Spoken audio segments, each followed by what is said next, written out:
Good afternoon. Thank you for being here today. I am Councillor Francis Nunziata, and the project that we are talking about today is in the ward that I represent, York Southwestern. It is my pleasure to welcome and acknowledge our guests today, the Honourable Catherine McKenna, Minister of Infrastructure and Communities, the Honourable Ahmed Hussen, Minister of Families, Children and Social Development, Mayor John Tory, Councillor James Pasternak, York Centre Infrastructure and Environment Committee Chair, and representatives from TRCA are also in attendance as well. In recent years, the residents and businesses of this Rockcliffe Smythe area have experienced a great deal of flooding in this community and the stress, damage, and cleanup that comes with that. I've been working with city staff and the Toronto Region Conservation Authority on accelerating strategies to mitigate flooding in this neighborhood and to get shovels in the ground. I contacted the TRCA about the need for a regular maintenance along the Black Creek Channel so that it remains unobstructed by debris and fallen trees. The flood control channel is receiving regular maintenance and inspections. I understand that the TRCA is also investing in building a new flood forecasting and warning system with the goal of providing more localized flood messages. A current tool that concerned residents can use is TRCA's real-time flood monitoring website. Members of the public can use the gauging site, particularly the gauge and camera view at Black Creek and Alliance, to monitor conditions in real time. This website is a useful resource for residents who are concerned with rising water levels as they can view the creek in real time. For residents of this area, the issue of flooding is a priority. So today's announcement is the first step towards some welcome flooding relief for the neighborhood. I'm now pleased to introduce my friend, Honourable Ahmed Hussen, Minister of Families, Children and Social Development, Member of Parliament for York Southwestern, who will say a few words.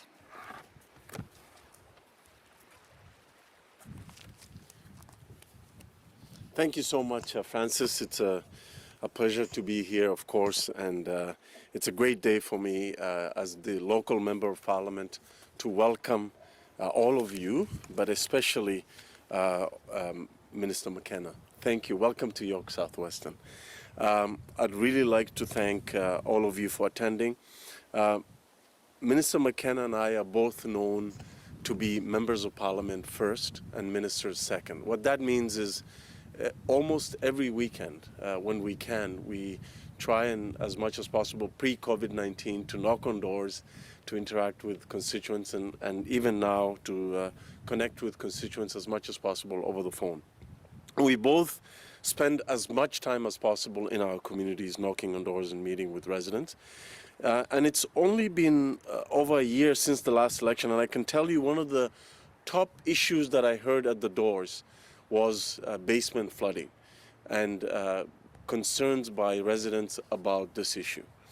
And they wanted us to take action. And I remember talking to Minister McKenna and Councillor Nunziata frequently about this issue. And as climate change affects our communities, we are only going to see more and more flooding in places like York Southwestern and across the country. And so that is why last year our government announced $73 million to help the Silverthorne area with basement flooding and anti-basement flooding measures. And why I'm so pleased to be here today. In fact, for that announcement, Mayor Tory was also here, and so was Councillor Nunziata, and I was really proud to make that announcement on behalf of residents in this riding. But today we are taking more action to listen to constituents and to deliver on their priorities. And I can tell you, I mean, as I said, I've heard on a lot of issues at the doors pre-COVID, but this is one that was consistent in terms of residents expressing their concerns to me and asking us, both as a city and as the federal government, to take action. So it is my pleasure today to welcome and introduce the Honourable Catherine McKenna, Minister of Infrastructure and Communities, my friend. Thank you so much for being here. Welcome.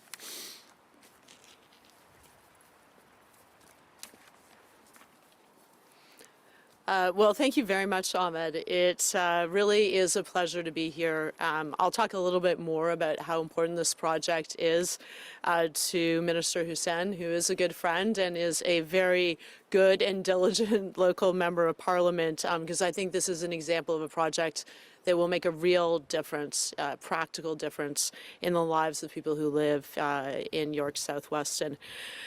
Mayor Tory, always a pleasure to be here with you. The City of Toronto is a real partner with the federal government. You've been a partner on so many issues, but really understanding, in particular right now, our focus needs to be in building Canada up, in creating good jobs and economic growth, but also taking action against climate change and building more resilient communities, and making sure that we do that across the board so that every resident of Toronto benefits. Thank you very much to Councillor Nunziata. It's great to be here in your ward. It's also great to have James Pasternak, who is not only a councillor, but he's the chair of the Infrastructure Committee. Very important role. And it gives me great pleasure that we have MP-elect here. We have Yara Sachs. She was recently elected Member of Parliament for York Centre. So thank you, Yara, for joining us. Look, it's great to be able to be here in person today, where we're physically distanced out in nature. And our focus really has been on keeping Canadians safe, the residents of Toronto, residents of Ontario and Canadians safe through the pandemic. But also we need to focus on how do we deal with the economic crisis that we find ourselves in, the biggest crisis since the Great Depression. And that's where we need to be working together. I'm very pleased that as a government that we've been focused on speeding up project approvals, getting good projects built as quickly as possible, working with different levels of government. That we've also been looking at what projects do we need to be focused on. We know in the pandemic that there are particular areas like schools. I'm a mother who wants to make sure that, you know, my kids are safe in school and kids are safe at schools across the country. And also recognizing that it's a challenging environment fiscally for many levels of government that we need to be stepping up. I'm really pleased that we announced that we would have our new COVID-19 resilience stream. That's $3.3 billion in federal funding, where we're putting in 80% of the money. We're speeding up project approvals so we can get jobs created right away, and we're looking at what areas do we really need to be focused on. I was very relieved to see Premier Ford and several of his key ministers finally announcing over $1 billion of federal investment from our COVID-19 resilience stream. We know that times are tough, and that's why the federal government is providing 80 cents of every dollar in this new program. Our government has responded to the pandemic with a new program that has spurred Ontario to prioritize real community needs, such as retrofitting schools, long-term care homes, and community centers to respond to the pandemic and to create jobs. It has always been my hope and intention, and the hope of the federal government, that this work would get underway this construction season, and the clock is certainly ticking. So we encourage the Ford government to move ahead quickly to retrofit schools and long-term care homes with this money. Federal government is also bringing in the Canada Healthy Communities Initiative. So for those of you who care greatly about your communities, which I know is everyone, this is to fund small, locally developed projects that can have a big impact in dealing with some of the effects of the pandemic. These are projects like pop-up bike lanes, more welcoming outdoor spaces, public Wi-Fi, community gardens, art in the parks, and better apps for local services. We need to look forward, we need to build up, and we need to do it in a way that makes our communities more equitable, more resilient, and more sustainable places to live, work, and raise our families. I'd also like to point out the excellent work done by the Toronto and Region Conservation Authority. Together with its partners, the TRCA is committed to protecting people, property, which is reducing the potential for costly flooding and erosion damage in this area, which is helping communities become more resilient. With severe weather events on the rise with climate change, it is imperative that we invest now in infrastructure that protects Canadians, their homes, and their businesses. That's why I'm so pleased to be here today to announce that the Government of Canada is investing over $19 million towards the expansion of the Jane Street Bridge through the Disaster and Mitigation Adaptation Fund. Every dollar invested in upgrades to the Jane Street Bridge will protect residents and save future costs by reducing the impacts of local flooding. I've heard firsthand from Minister Hussen about the impacts on the community, that this is sewage that is coming up into the basements of hundreds of residents right here, that this is businesses that have to be closed to deal with flooding. This is schools that are being impacted, as well as seniors' homes. Once completed, this expanded and upgraded bridge will help protect neighborhoods, homes, businesses, schools, the entire community from flooding. It's a critical component of a long-term flood mitigation strategy for the Rockcliffe area, aimed at keeping your community safe from flooding over the long term. This is exactly what our infrastructure plan is designed to do. We're investing in thousands of projects in communities across the country, creating jobs and building cleaner, more inclusive communities. Un peu de français. Avec les changements climatiques, il est impératif que nous investissions dès maintenant dans des infrastructures qui protègent les Canadiens, leurs résidences et leurs entreprises. C'est pourquoi je suis tellement heureuse d'être à Toronto aujourd'hui pour annoncer que le gouvernement du Canada investit plus de 19 millions de dollars dans l'amélioration du pont de la rue Jane grâce au fonds d'atténuation et d'adaptation en matière de catastrophes. Chaque dollar investi dans l'amélioration du pont aura un impact pour protéger les résidents et d'économiser des coûts futurs en réduisant l'impact des inondations locales. Avec les changements climatiques, nous savons qu'on n'aurait plus d'inondations et on doit travailler ensemble. As Minister of Infrastructure and Communities, I can tell you the importance of strong communities has never been clearer. If we've learned anything during this pandemic, I think it's a heightened awareness of what it means to be part of a community, how crucial it is that every day we can count on each other, look out for each other, protect each other, and see every day that community is what we choose to make of it. I think about this constantly when I think about the investments that we're making in projects that support and strengthen communities across Canada. Putting taxpayer dollars to work towards better drinking water, transportation, more efficient buildings, renewable energy, protection from floods and fires, better access to broadband. That creates good jobs, stabilizes and grows the economy. It builds a cleaner and more resilient future, and also ensures that everyone is part of it. I'm really pleased to be here today with great partners. Once again, thank you very much to the City of Toronto for all of your great work.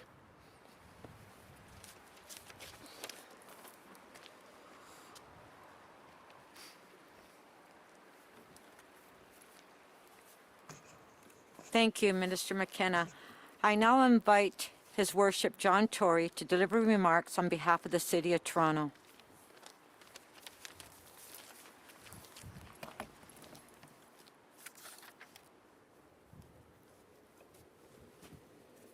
Well, Francis, thank you, and good afternoon, ladies and gentlemen. I won't reintroduce all of the people that are here, but I will say, because she's a visitor, although a frequent visitor to Toronto, welcome to Catherine McKenna, the Minister of Infrastructure and Communities, who I was pleased to meet with this morning. And of course, I'm delighted to be here with Ahmed, with Francis Nunziata, my colleague, and James, and Yara Sachs. Congratulations on your election to Parliament. I want to start off just by saying something that I say often, and I'll say it as often as it's true, and if it ever stops being true, I won't say it anymore. In fact, I'll have other things to say. This Government of Canada has been a good partner to the City of Toronto. You know, just this morning at City Council, we were spending time finding ways to accept and put to work $203 million that is going to come to provide supportive housing for some of the most vulnerable residents of Toronto. This was a really important investment announced and made by Ahmed Hussen not long ago, and now the money is already there. They're saying to us, you've got to put the machinery in place to accept this money and get on with building the housing, and we're supposed to be doing it in 12 months, which we will do. That's why we started with it this morning. Here we are today announcing another $19 million for something that Francis Nunziata has been working on for such a long time. Such a long time. She's brought me out twice And she could have brought me more times than that, because the people, the poor, when I say poor, the unfortunate people who did nothing except to buy a home that happens to be in an area that is now adversely affected by climate change and by some of the severe storms we're having, end up having their basements flooded repeatedly. So the sewage doesn't just back up once. It backs up over and over again, to the point where the insurance companies tell them they can't get insurance anymore. Imagine being told that you couldn't get insurance anymore for your house because it's flooded so often. So today is a first major step forward in rectifying that. And the $19 million from the federal government is going to go a long way to help with that. And I should point out that lest people should think that we just ask for this money and do nothing ourselves, we are putting, and I'm going to find it in my notes somewhere here, but $28.3 million, I think is the number, $28.5 million from the City of Toronto into this very same project. So we're doing it together in partnership. And I think that's how people expect us to work as well. To say, okay, we've got a problem here. It's a serious problem that affects hundreds of residents and businesses and long-term care facilities and schools, and we're going to fix it. And we're going to fix it together. It all comes from the same taxpayers at the end of the day, but these governments, all of us, we have different sources of money, and we've found a way in this case to form a partnership here and make sure that we fix a problem that exists. And I want you to know that it isn't just this one investment that we're making as a city. We are working with the Toronto Region Conservation Authority to do more parts of the job, going back further to the east and resolving this in an overall sense. But this is an important step forward that will help to address this flooding.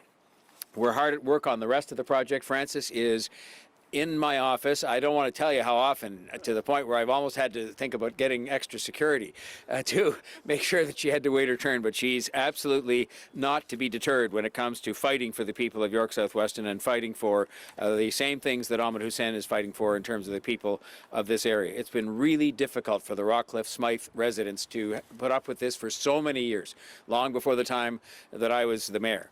And I know the frustration they feel when it comes to this flooding, but I know that they have Frances Nunziata and Ahmed Hussen as champions for them, and they are finding ways to work together and to make sure that I can find ways in turn to work with the people like Catherine McKenna. Can I just give you, as I reach the end of my own remarks, an idea of what we're doing as a city overall, not just the $28.5 million for this project. This year, we will allocate and have allocated and invested $122 million in basement flooding initiatives across the city. And we've allocated more than $2 billion over the next 10 years to address this issue. So I think it shows you how serious we are as a city government, that we put this money into our 10-year capital plan because we are going to acknowledge, by so doing, that we have a problem with climate change, and it's accompanied, by the way, by a robust program called Transform TO to do what we can to reduce greenhouse gas emissions and get with the game in terms of addressing the problem.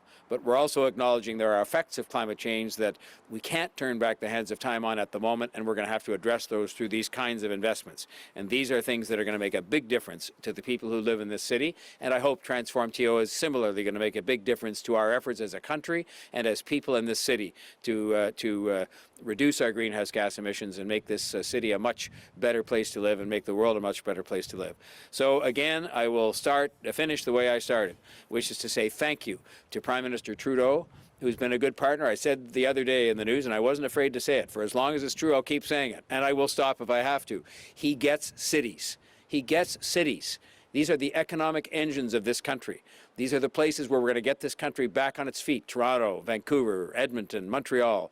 We're going to get Calgary. We're going to get this country back on its feet, and it's going to be starting with cities, not confined to cities. And we're going to do that by investing in cities, investing in people, protecting people, keeping them healthy and strong. And that's what the government has been doing with us, together with the provincial government. And I thank them for that, and I thank them for this, because this is going to be a huge thing for the people who live in this area. Thank you very much.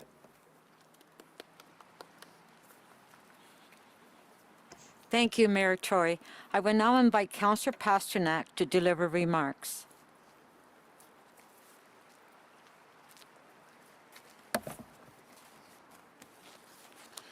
Well, good afternoon, Mayor Tory, Minister Hussen, Minister McKenna, and of course, my new MP-elect, Yara Sachs.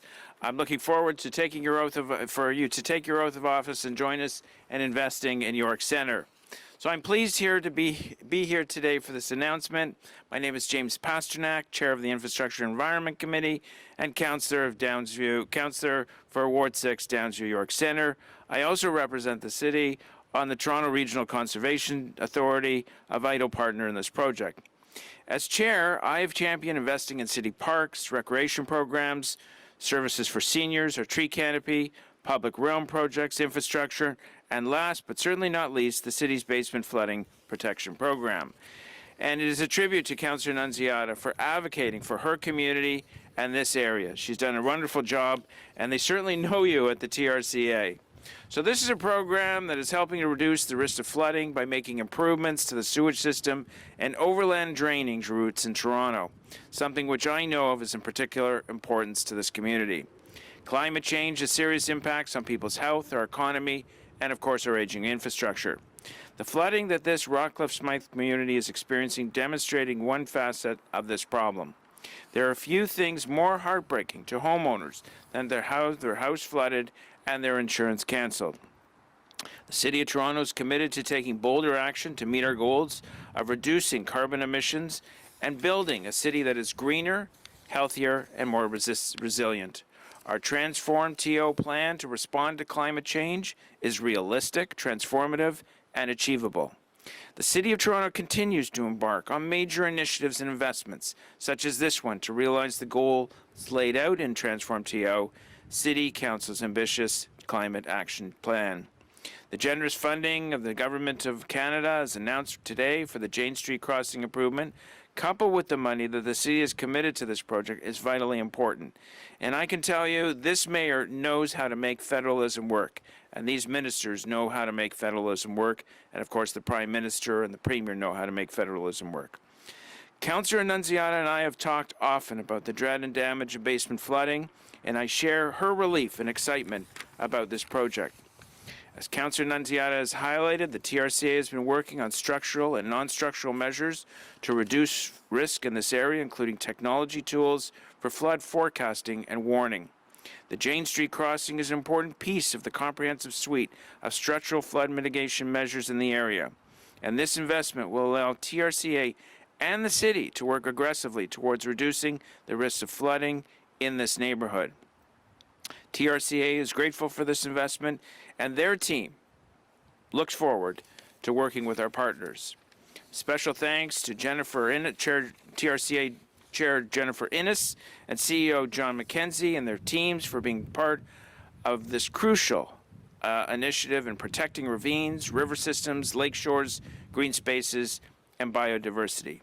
The funding announced today will help make Toronto a more resilient, secure, and livable place, and it will protect homes and businesses that are such a great source and pride of joy for Canadians. Thank you very much.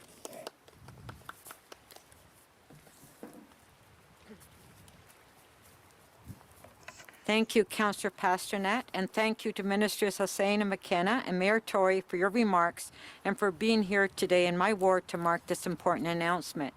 And on behalf of the residents and businesses of the Rockcliffe Smythe community, I thank you for your support in making this project a reality. On council, the deputy city manager, because I've been on this issue for many, many years, my nickname for Rockcliffe Smythe is Hurricane Francis. So that is my official name now for this project, Hurricane Francis. So now we will be available for media questions and a photo opportunity.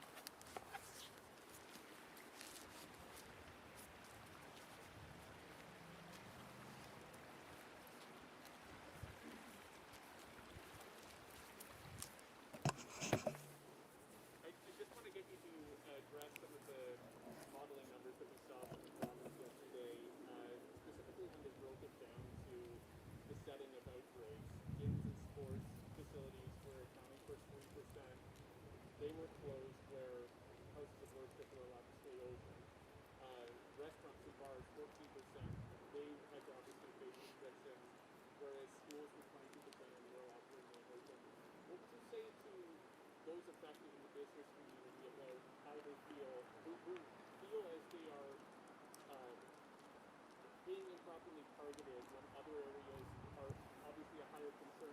And do you still support the way that the government went in with the stage 2 system? Premier Ford and myself were presented a few weeks ago with a projection at that time that we were going to face an exponential increase in the number of cases, way beyond what we have actually seen. And so there was also, what came with that was recommended actions to be undertaken. And I've adopted the approach, I ask a lot of questions, as I know the Premier does, of the medical experts who present us with this advice. And in the end, though, it's like going to your own doctor. You know, when your own doctor tells you there's something wrong with you and prescribes some remedy, whether it's surgery or a prescription, very rarely do people say, well, I'm just going to storm out of your office and reject that advice completely. It doesn't happen that often. I would say I feel very, very sorry for the businesses, as we all said at the time that those measures were introduced. I don't know where we would have been if we hadn't introduced those measures. Nobody does know. But I will tell you this, for now, what I'm focused on, and I've been talking about this for 2 weeks and talking to the Premier about it, is I'm focused on the way forward. We're almost through the 28 days. You know, I'd like to think maybe it had a positive impact. I sure hope it did, because there were sacrifices, terrible sacrifices that were made by many people. And now I'm very focused on doors open safely, which is something that I call the scenario that I'm working hard on with our medical officer of health to say, how can we, like we did with schools, get the businesses back open, keep them open, but keep them open in a way that does not for 1 minute sacrifice safety and health of people. And I think we can do that, and I'm focused entirely on that, not revisiting what happened in the past. On the 29th, doors open, do you think that you're going to be able to do that on day 29, and when will we actually see that play? Well, I can tell you my determination is great. In the end, I have to rely again, as I have done and as I believe I've done, to the credit of people and to making sure that we minimized and actually produced for Toronto, Ontario, and Canada a pretty good record relative to the rest of the world. But I will continue to rely on professional advice. You know, part of the problem that they've had in some other places not too far to the south of here is that when you start to second guess your professional advisors, your medical and health and scientific advisors, and think you know better, if you're a politician, that's a mistake. You question them, as I do rigorously. We're working hard on the Doors Open Safely plan, as I call it. We're working in conjunction with the provincial government and with the experts, with the intention of that, if it comes to pass, being to reopen these businesses safely and without sacrificing at all health and safety, but making sure you have rules that are as stringent as they have to be. And it's our job to have a plan ready for day 29. And so things will be put in front of us at the beginning of next week. That we've had some initial briefings on it. And I'm just confident we can do it. I'm confident we can do it. That we can get the doors reopened safely and protect people's health and make sure at the same time that some of these people who need to get back in business can get back in business. And we need them back in business. But I will say this. People should not underestimate for a moment the courage that it takes. And I'll say this, including for Premier Doug Ford to sit there and listen to people give him advice that he previously indicated he didn't want to accept. This is what you have to do in these jobs. You have to make these decisions, and sometimes they're decisions you don't want to make, but you make them based on the best advice you can get. You ask 1,000 questions to test the people that are giving you the advice, and then do what you think is right. And it sometimes takes a lot of courage, and sometimes it can be pretty lonely, and sometimes there's a lot of people who second guess you after that's over. And I tell you, that has only reinforced my own determination to make sure we can get these people back in business, and get them back in business safely, because that's our job too. And we'll make that decision. And there'll be somebody who will second guess that. But that's just the way it is. If I could just ask a question on behalf of the Toronto Star, has the province given you that? You are now asking questions on behalf of the Toronto Star. Can I ask you a few questions about that? Go ahead. Now, what was that question? I hoped you'd forget. Has the province offered you clarification on the outdoor tents yet for restaurants? They've not offered it to me. I'm not aware they've offered it publicly. And I've had inquiries about that as recently as this morning. And I said to the person that was inquiring, please go and read the provincial order. You can seek some clarification from the public health officials if you wish, but the wording of what it says is fairly clear in terms of the required ventilation that there has to be. you know, in order to comply with the health requirements. We didn't set out, when we were trying to be more flexible about winter patios, to create new ways to have indoor space with hermetically sealed tents or bubbles or yurts or a host of other things. So I don't want people making any investments they shouldn't be making, and the rule is the way it is, and if the province is going to change that, I'm sure they'll make a public announcement to that effect, but I'm not aware they've changed it. Okay. Anybody else? For me, before I step aside? Okay. Let's do it.